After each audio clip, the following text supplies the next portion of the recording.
It is such an absolute pleasure to have you back here with us for our Women in Leadership series. My guest today, Juliet Coley, is an award winning educator. She is the recipient of the 2022 British Citizen Award for her work as an educator. And Juliet has done phenomenal work in so many fields, from media to education to uh, prison services to the list goes on. And I really want to encourage you to listen to her journey and what she shares about what it's been, the challenges she's faced as a woman in leadership and how she's overcome those challenges and the realization she's come to through this journey. Thank you again for joining and do enjoy Rooted in the Caribbean.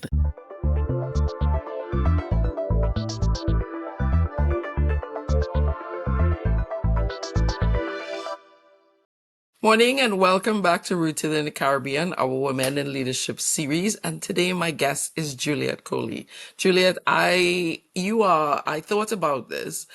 Our relationship is a perfect example of how the pandemic allowed us to make connections, because I reached out on LinkedIn in the middle of the pandemic, and here we are now, all these years later, connecting in this way. So thank you for joining.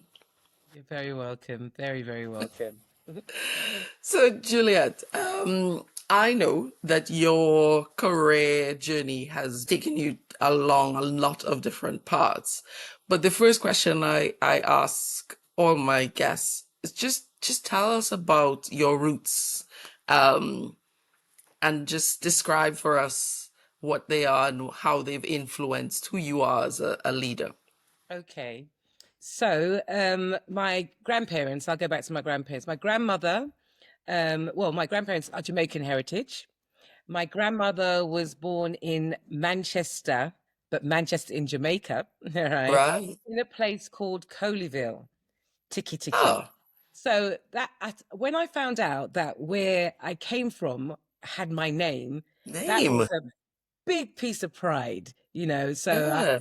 My family are from Coleyville in Manchester, Jamaica, in Tiki Tiki. And my grandfather, he was born in Christiana and lived in Porus. And what was great about his family was his brother, Sam Bailey, was the mayor of Mandeville. He was a deputy Oh, mayor first, wow. and he was the mayor first. So we have some powerful people in our family. So yeah, I mean, I never actually went to Jamaica until I was about 27. And I kind of felt like it was too late because I Mm. was born in the UK. My mum was born in Jamaica. She was born in Coleyville. My grandparents came over here in the 50s, over to the UK in the 50s, and sent my mum in the mid 60s, 1960s. So she lived with their grandparents until they set up. They had, I think it was three children, three more children, and then they sent for my mum. So she was, well, I asked if she was a barrel child, and she said no, she was a post office parcel child. She never had a barrel. She had a All parcel right. that she picked up from the post office. And then when she came, I was born in the UK.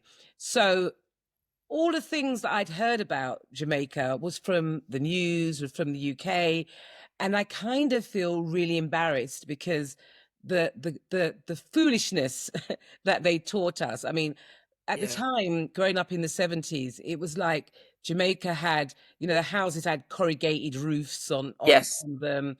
There were yardies out there. They were shooting and killing people. Yeah. So this is Is what the is what they narrative said. it's the Hmm. narrative that you grew up with and actually kind of believed, embarrassingly, until I was about 26. And I went to Jamaica with my grandparents and my daughter, who was just born at the time. And when I saw houses that were made out of brick, when I saw when I saw satellite dishes attached to the houses, when I saw,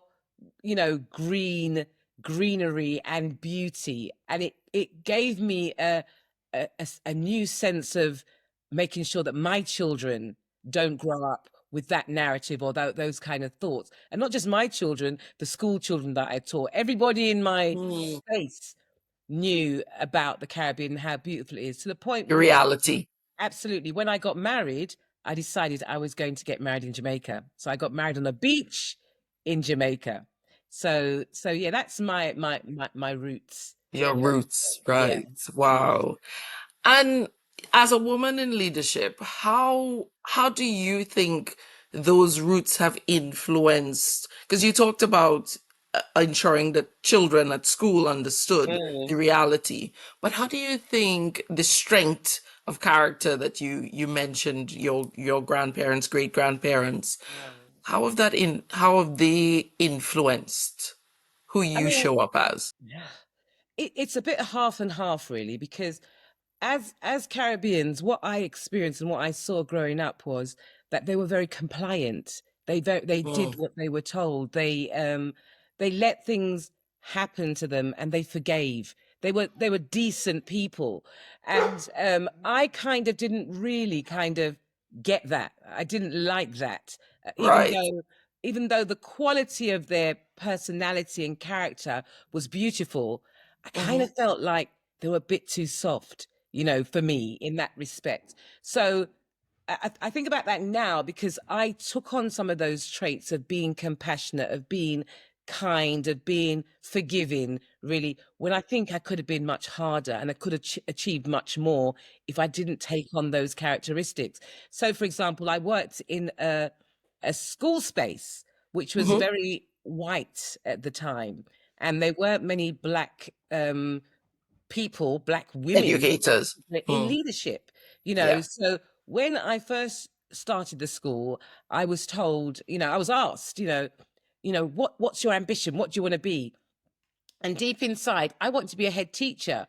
But it was, if you said that, it was an audacity. How dare you say you want to Hmm. be a head teacher as a black woman when that Hmm. wasn't really the norm? So I kind of kept quiet, said, oh, I just want to teach, and which was a lie. Inside Yeah. me, I Yeah. wanted to be something bigger and something better. And I always had that fire inside of my belly. And I remember, you know, asking for things. I remember I set up the school's first prom, and Hmm. the children wanted a prom, and the prom wasn't as popular as it was today. Now. It didn't happen. It was an American thing. And I told the children, I was ahead of year, that this is what we were going to do, blah, blah, blah. And they were all excited. And when I put the proposal to the head teacher, I didn't expect them to say no. And it was like Yeah. when they said no, and I had to go back to the children and tell them no, I realized at that point, if I'm going to be able to influence decisions and things like that, I need to be on the leadership team. I need to be one of those people who says yes or who says no. And I decided True. at that point that I told the children that the head said no because he doesn't think we can raise any of the money. So we are going to prove him wrong. So everybody who can afford £5, if you can afford more, bring it into school by Friday. We are going to have this prom.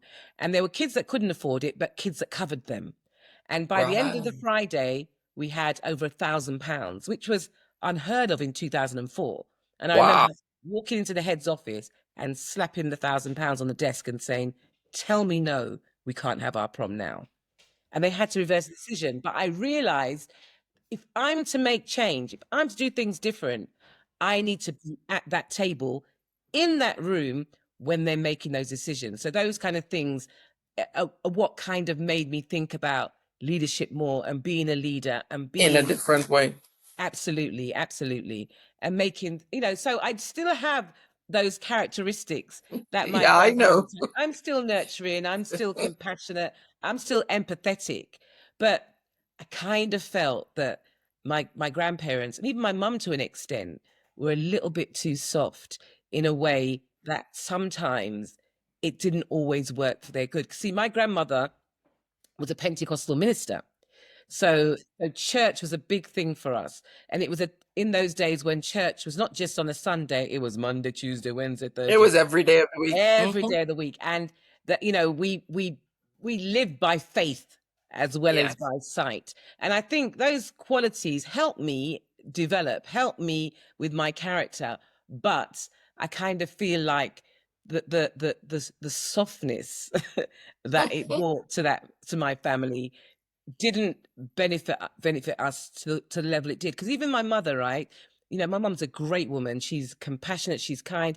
She'd have been an amazing social worker, but she kind of believed the narrative that she couldn't do anything else apart from, you know, work for somebody. You know, Yes. ship was Was something that unheard of. unheard of. But I'm growing my son. My son, yes, what this week we were guests. He was a guest speaker. My son is 17 now, Romeo. He was Mm. a guest speaker at the National Market Traders Federation. It was their 126th Wow. anniversary. And in that room, right, we were the only people of color. In that room, he was the youngest and the only person of color that is a young market trader, you know. And sometimes you have to be in those spaces to see what happens, to understand how things work. And I made it An my business. influence. Absolutely. I don't like driving, to be honest with you. But I got in my car and I drove down to Stratford upon Avon, where this conference was. And we spent 3 days down there, you know, because it's important to sit in those spaces. And then the conversations that happened after my son spoke, and people were surprised. And I know it was a surprise because of the color of his skin, but Yes. we are not going to be limited, you know, by that. You know, we're not going to, and Yeah. I'm not going to allow that. Whereas my mum, when she was growing up and had all the qualities to be an amazing leader in social services, you know, didn't Hmm. believe that because she was Yeah. always kind of put down. So sometimes I feel like what I'm doing is not just for me, but it's for my family Mm. and the sacrifices that they've made. Generations. So my Yeah. success is their success, and my success is as a result of them. I am because of them. So Mm. yeah, that's where I feel, and I think my that the influence. I mean, sometimes I do wish I was born in the Caribbean, you know, and lived that life, and uh, Mm. because I have the character that I have, and nobody can change that, and I feel like, you know, when I was unwell, I spent a year in the pandemic in Barbados.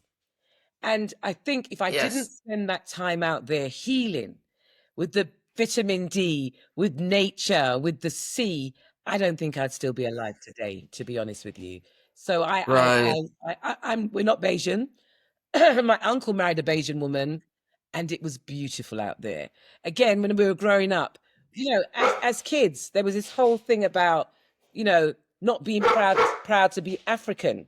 You know, being African, they were taking the mickey out of. You know, being not Jamaican, saying peas and rice and not rice and peas. It's shameful now, you know, but Mm. proud now that I know who I am, what makes me and where I come from, which is what makes me the person that I am. Yeah.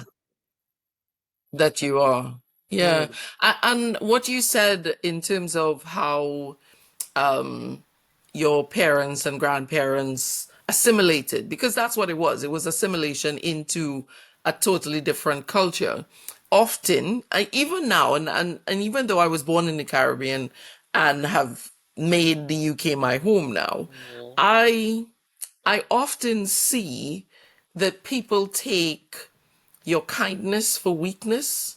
They absolutely. assume because you are, as they would perceive it, laid back and less, I guess, aggressive, um, that that must mean that you are weak. Mm, mm, And you actually you hold back a lot. You know, you when you talked about that resonated with me when you talked about when you were asked, what are your ambitions? And you learn to hold things close to your chest, because it's a way to protect your ideas, your goals, your aspirations, so that someone doesn't speak negatively into mm, it. mm. Um, I think I was very fortunate because my early career, my big job in the early days was working on the Voice newspaper. And the Voice was the right, first British black newspaper black, in yeah, this country. And I spent 7 years proud of being black, telling black yeah, stories, working with Black people, living the experience. So I didn't have to hide. I didn't have to apologize about anything. So, and I didn't realize that at the time because it was my first major job. I thought that's what all jobs were like. Would When be I like. heard, when I, I covered the stories about the underachievement of Black children, Black boys in particular in the 80s, I felt like, I'd always wanted to teach, but I wanted to be rich. So teaching was off the Mm, table. But I'd gone through this journey of proud to be Black, working for Black mm. people, doing Black, that I felt it was time now to give back, do something different. Because at the time as Right. well, at that time, I'd done television as well and made quite a bit of money. I was asked to do co-present a gospel music program for TVS, Television South, which was screened on Channel 4 and then ITV. And it lasted about 7 years, but in intermittent periods. So Okay. over the Easter period, over the Christmas period. And you're talking about doing a program about gospel music, which is something that I loved and grew up with, and being paid for it. And I'm talking about big Yeah. money at the time. And it was like, and Wow. I'm talking about their office was in Buckingham Place, right by Buckingham Palace, which is the top floor. Alice. And we stayed in 5-star hotels. Remember, this is something new. So I didn't know any different. I thought this is what the life was like. And just earning good money and big money to be able to buy a property, at the age of 22, so I had all that and done all that. And then when I learned about the underachievement of Black boys and the stories we were covering and all that, the racism around that, you know, I decided I wanted to go into teaching with the view I was going to save the world. I was going to make a difference. Mm, I was going to save all these Black boys. And then coming into an institution like education and becoming a teacher and working my way up from the bottom. I mean, the school that I was at, I started off as a beginner teacher. It was my placement, my teaching practice, and I ended up as senior deputy head. This school was the pits when we started. And there was a team of us, of young, Black, driven men and women that worked our butt off to make sure these children achieved. And the head was a great guy. He was lovely, but we were doing the work. mm. We Yeah. were building that school. The head got a CBE, the school got the Queen status from projects that we did. And it's shocking that we were in leadership, but we weren't really being given positions of power. We didn't have the top job. So we were servants, really. We were doing that servant leadership thing. And because the children were becoming successful, because doors were open for the children, it was all right for us. It was all right because these Mm. children were having choices now. They were getting better results. They were getting better jobs. I remember one of the last jobs I did at the school was to create an alumni wall. Where have these children gone on to? What have they gone to do? And I spent about 6 weeks doing all the research and doing the displays. What was supposed to be a small little wall ended up being a double corridor, right? With these children that were professional footballers. So Emmanuel Frimpong played for Arsenal. Chipmunk, was number 2 in the charts with Chris Brown. People were on television. There were teachers, there were lawyers, there were doctors. When I had a heart attack, right, one of the students messaged me on Facebook and said, Miss, I'm now a cardiovascular surgeon at the Royal Brompton Hospital. Would you like me to do your surgery? So and I'm saying that, so the work that we did, was worth it. But none of us until recently, right, got the top job. None of us. Right. Anytime you wanted to leave, we were given more money and a new title. So I was now the senior deputy head of the school. In terms of real leadership, we never, the group of us that built that school, right? The Yeah. legacy is there, right? Never got the top job. Do you understand? And Mm. and Yeah. and we were kind of, I mean, I was made to feel sometimes I was put in my place when I was doing great things and had to question, they say it's called, I think, gaslighting now, or, you Yes. have that whole thing about, what's the word when you kind of don't feel like you're in the right, oh, what's it? Imposter syndrome. Imposter syndrome as well. Because I remember even, I took a year out from the school and said, I just need a break to do something different. And I went and I won a traineeship at ITN News, telling the news stories and whatever. And they would train me right through. There was 6,000 applicants, and I was one of the two that got a space in London. And I remember sitting in the interview and the boss of ITN saying to me, Juliet, I really like you, but I don't think you can be managed. And I was like, what?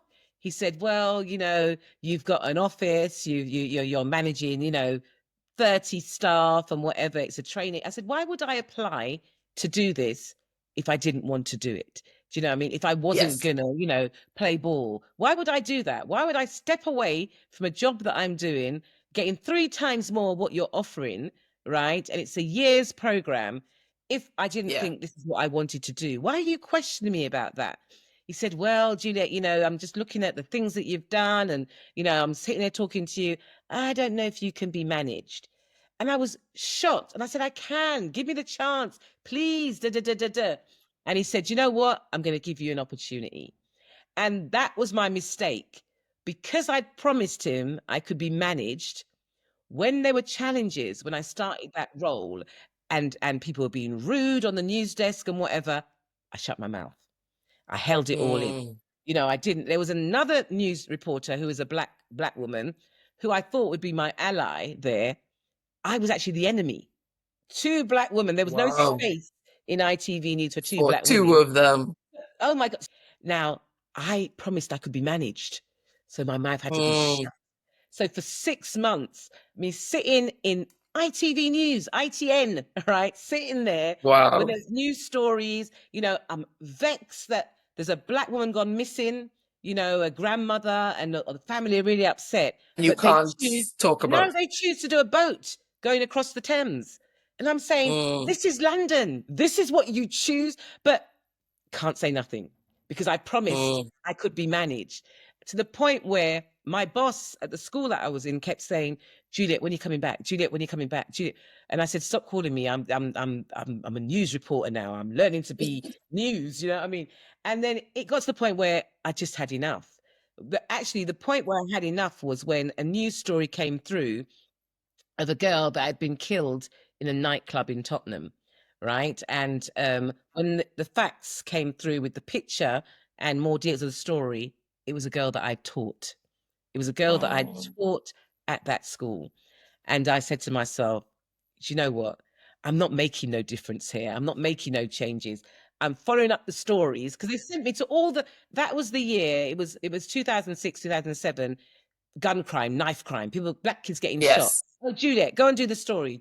They send me out in Peckham, right? Me and a girl with a camera in Peckham, and having to push for the stories. And when I decided I'd had enough, and I was going to go back to school, because I kept saying, why has this opportunity come? Why am I doing this? There's always a reason for something. And I realized after the reason was to make me realize that actually school is where I'm supposed to be, to intervene early before it gets too bad and gets Before on it the gets news. to that. Yeah. And I remember when I made the decision to go back to school because my job was there, that I then became dark at ITN. I wasn't going to be managed. I was going to say what I Mm. had to say. I had 8 weeks that left there, and I said what I had to say and whatever. And I didn't really care because I had my job. And they had the exit interview, and they sat me down and said to me, "How was your experience at ITN?" And I said, "It was terrible." I said, "You call yourself London?" And I said what I had to say from my heart, to the point where they Yeah. said, "You know what? We want you to be a news editor." When I spoke my truth, when I told them about themselves, and as a black person, that's why we don't watch the news, they said, do you know what? We'd like you as a news editor on our team. And I thought, but I'd made a decision to go back to school anyway after that. But I would have, if I hadn't, I'd have still been compliant. So sometimes you have to be yourself. You have to say what you have to say, irrespective of whatever, So for me, being in leadership hasn't always been a smooth ride. You've had to compromise. You have to do certain things. And reflection is a good thing, because if I know back then Yes. what I know now, right, I might have done things completely differently. So it's Differently. important for me when I'm encouraging people to be leaders, I'm encouraging Hmm. them to not make the mistakes that I made, to not do the things that And I, and to yeah, and to speak your truth.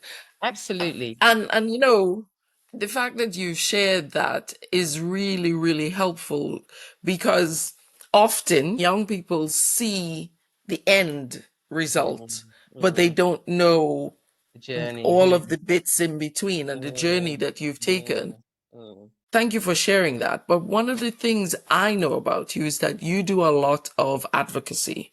So in the prisons, knife crime, against anti-knife crime, mm. how, how have you been able to make that transition out of education into that field?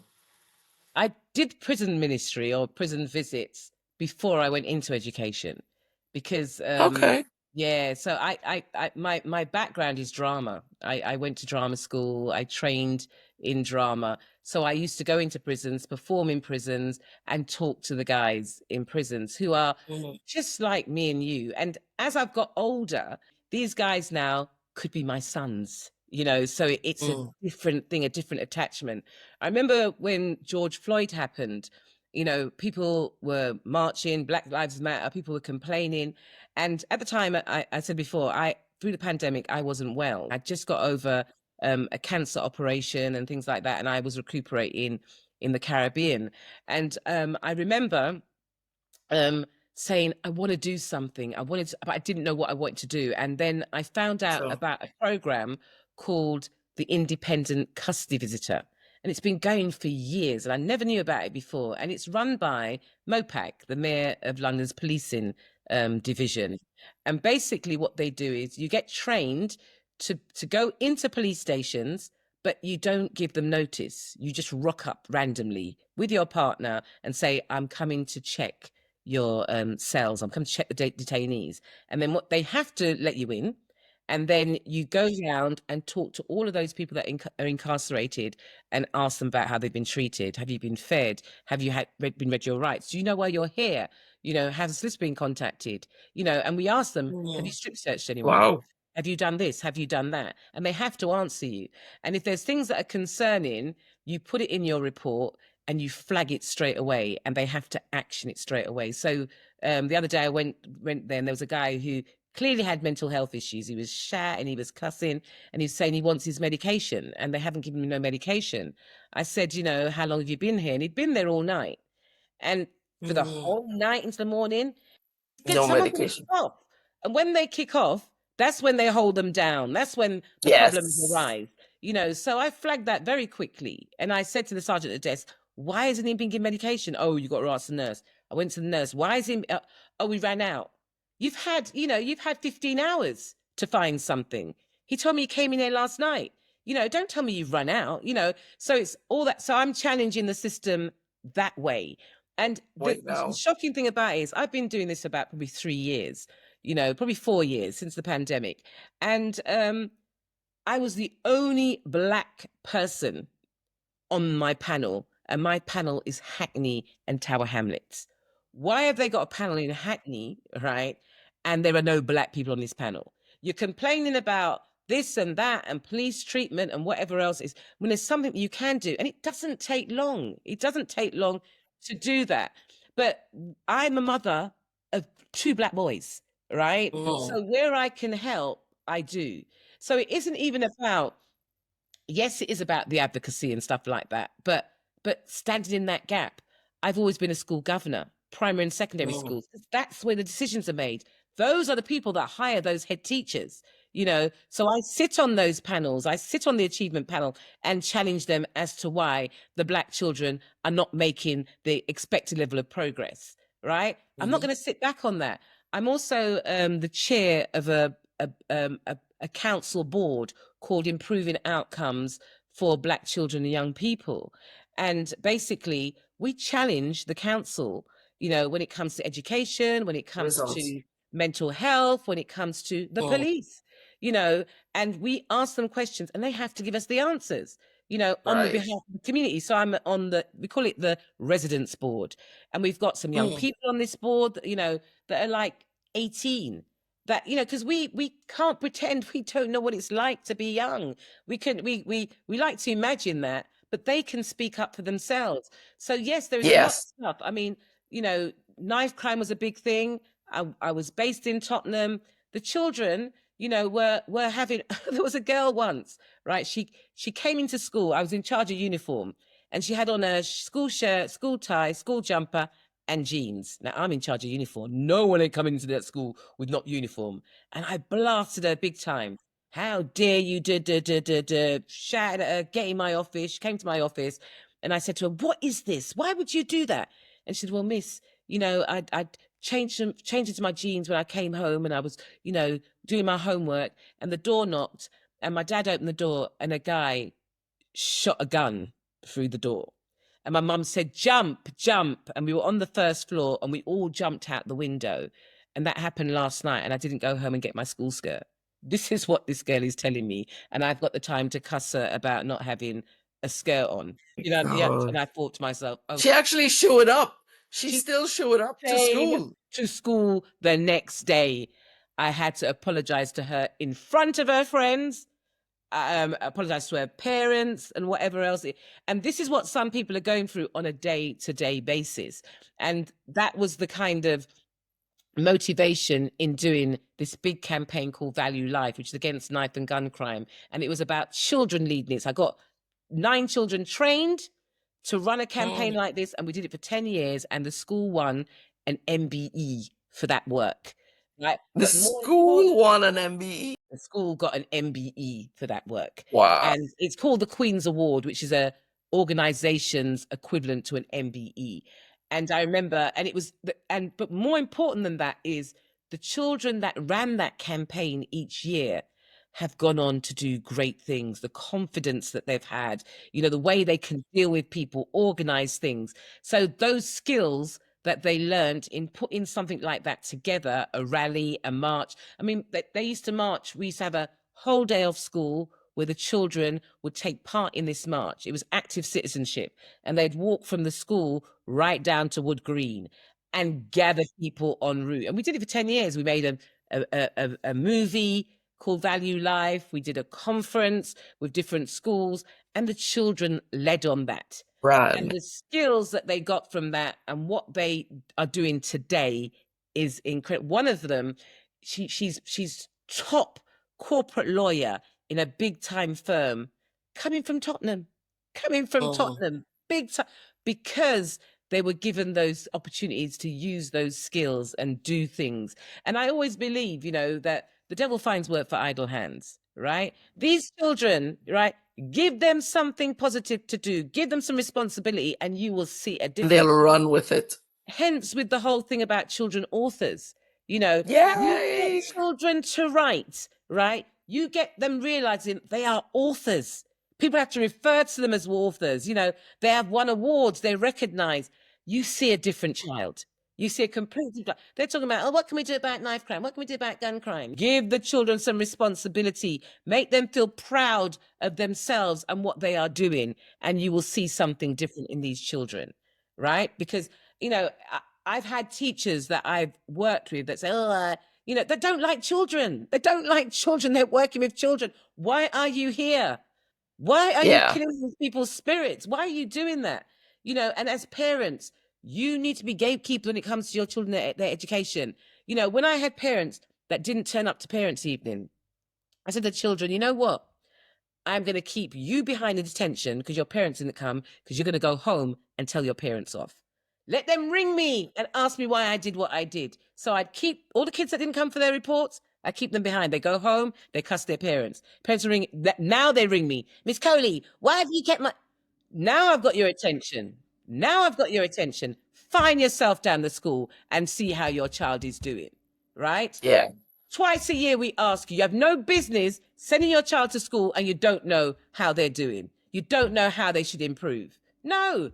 And that's how I operated. Do you know what I mean? Because those children were my children. And there's so many teachers, so many leaders in education that operate on that basis. But you need support from the parents. Yeah. Yeah. It's a partnership, isn't it? Absolutely. Absolutely. Yeah. And I mean, Juliet, your legacy it transcends, I think, industries, and it's just been amazing because, as you know, my son has been he calls himself an author now because you've He is. published his He is. first book. He is. And what you've done with those young people is, I think, revolutionary because I saw his confidence. So I'm speaking from personal experience. I mean, he was never shy, but the level of confidence that it brought him, as now he's a serial entrepreneur. Like Mhm. he's on to his third business now. And I know that you have made such a difference in their lives. Of course, Romeo as well. But my last question for you was just about as a woman in leadership, what are the things, because you've talked about the sacrifices and you've talked about the challenges and how you've overcome them over the years, but what do you want to see change? What's the difference that you want to see for women in leadership? Be that for your daughter or for other young women.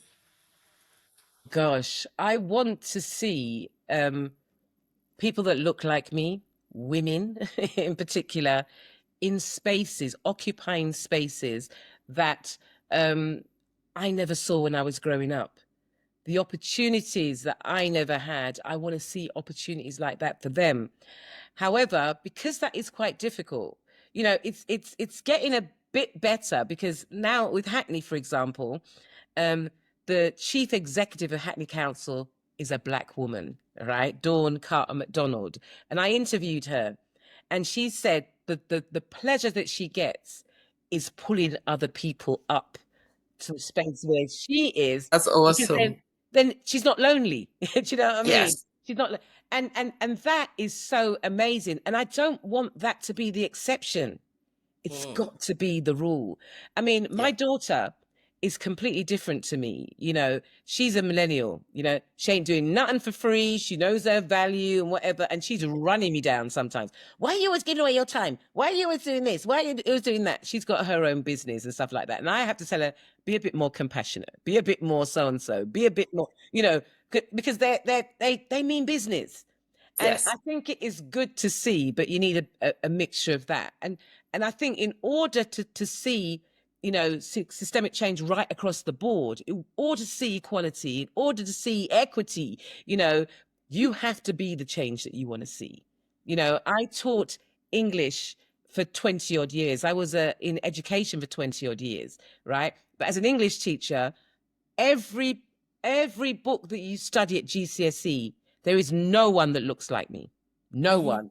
There used to be one called Of Mice and Men with one character called Curly, and he was like a slave, and expected you as black people reading that to Relate feel to that. comfortable with that. Do you know what I Mm. mean? Come on. So I think by being the change and changing the narrative with stories. So I now do the Children's Black Book Fair, which celebrates black children, Black black authors. storytellers, black authors. There's a report that came out that said they did a survey of black characters in books, right? And they talked about main characters in books, and they didn't even talk about black characters. They talked about racially minoritized characters. So that's Hmm. just not black, right? Yeah. In the year in 2022, it was 14%. In 2023, when they did the last report, it was 7%. It went down by 7% of racially minoritized characters in books, right? What are the publishers doing about it? I miss the drive that the civil rights movement had, and that those people had when they protested and made some Yeah. noise. I think we're too accepting, we're too complacent to think, oh, it's okay. It's not okay. When you look at the playgrounds and who's occupying those playgrounds in those schools, and there are no black books that people can see. Yes, when I was younger, we had Peter and Jane, we had this. All right, that was the 70s, that was the time. We are now in the In 20th 2025. 25. How can that Yeah. happen? So I'm introducing now, as well as the Children's Book Fair, which I launched last year. This year, I'm introducing the Children's Black Book Week UK, where I'm encouraging people to buy a black book give someone a black book, support a black author, you know, and start shouting about that. Because yes, Be the everybody might not. change you want to see. Yes, absolutely. I want to see that for my children. I want to see that for my family. I want to see that for children that look like me. And I don't want them to have the struggle that I have. When you've been on the journey that I have, where I've had two heart attacks, I've had quadruple bypass Wow. surgery, I've had bowel cancer, right? Those experiences make you think about legacy, right? Hmm. Sadly, before that, I wasn't thinking about legacy. I was in a school, Yeah. just doing what I was doing and trying to save the world. When I became unwell, I had time to reflect and say, what am Hmm. I leaving behind? Behind. What am Yeah. I leaving behind? And I know where my skill set is. I know where I can move and shake and make a difference as a leader. Also, Yes. growing other leaders. You have a responsibility as a leader to grow other leaders. You talk about your son being a serial entrepreneur, right? Hmm. A lot of people still, or a lot of black children still want that job where they're working for someone. Yeah. Once they get a taste of being an entrepreneur, they don't want to work for nobody. They want to Hmm. do. And there's a guy called Julian Hall who does an organization called Ultra Education, where he Okay. trains children in entrepreneurship. Let's turn those skills into something positive.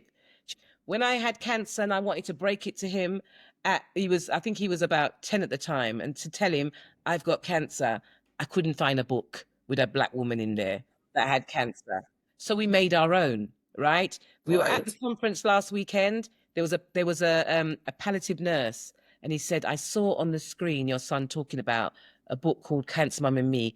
Can I buy one for my patients? Do you know what I mean? I said, do you know what? I will give it to you for your Mm. patients.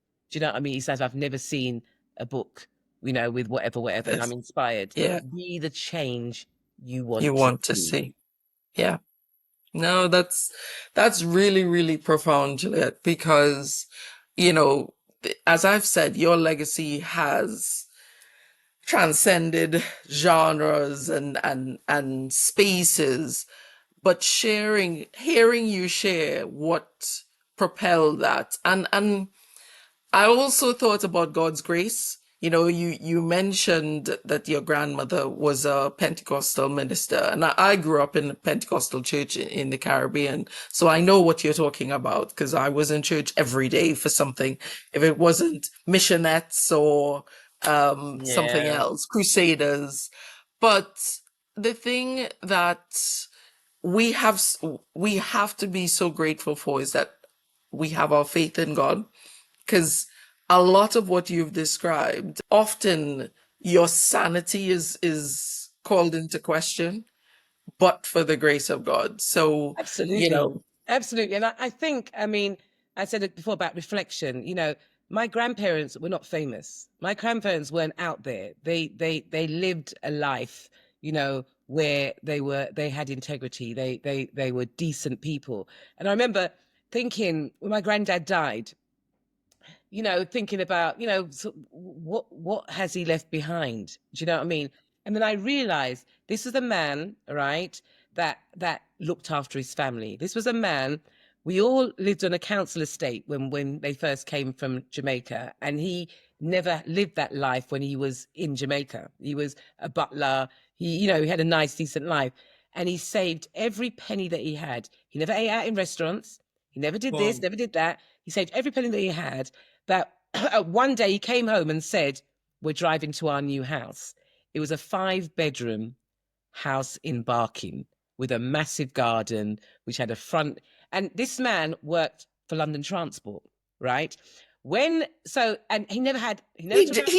he just said, "Let's go, pack Yep, up, we're yep, going." yep. He'd saved Wow. for like 15 years, just saved, never, and had this house. And I remember he bought the house, I think it was £30,000. When he died, he his pension cleared, right, the money for the house. And then when my grandma died, I bought the house for the family, right, for £215,000. This £30,000 house, he had, and everybody got their bit from it and set up their Yes. own business and did what they did. This is what the man left behind. Do you That's understand? his legacy. That's his legacy. Do you know what I mean? The decency. I didn't. My son did a book called Hey Black Boy Windrush Special and did some research on him. Right? He was a baker, he was a tailor, he was this, he was that, but he worked for London Transport. I didn't know until my son did the research that his dad, which is my great granddad and my son's great great granddad, had fought in World War II. I never knew when I was growing Oh. up that black people fought in the World War, but my great Yeah. granddad fought in World War II. He ended up with PTSD and went loopy. Wow. He fought in World War II. Then my son did some research and found a certificate that my granddad had for the German School of the London School of Tailoring in Jermyn Street, right near Savile Row. He had qualified as a tailor, right, Taylor. in the London, because he was great at clothes. I never knew he qualified as a tailor in Jermyn Street. They wouldn't give him a job. He ended up working in London Transport. I thought this man just worked on the trains. So our people have Yeah. skills, there were opportunities that knocked them back, but because they wanted to look after their families, they did what they had to do. We stand on their To do. shoulders. Yeah. We stand on their shoulders. So Yeah. as much as Yeah. I do stuff for young people, now it's about Windrush as well. It's about telling their stories. It's about legacy, you know. And I think it's so important, right, that we recognize we are because of them. So things like the Mm-hmm. scandal, we need to take umbrage with that.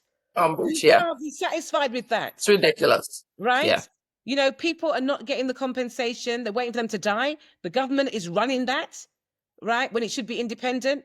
We have to take umbrage with that and challenge that because we didn't just rock up in England. We were We were invited. asked. We were Yeah. invited by the Queen. And I think the more we tell that story, right, the more we recognize our contribution, the better we will be. And the more comfortable we'll be occupying spaces because our parents and our grandparents paved the way for us Earned to be the in those right. spaces. Yeah. Yeah. They earned the right. Absolutely. Yeah. Yeah. That is so true. Juliet, I cannot thank you enough.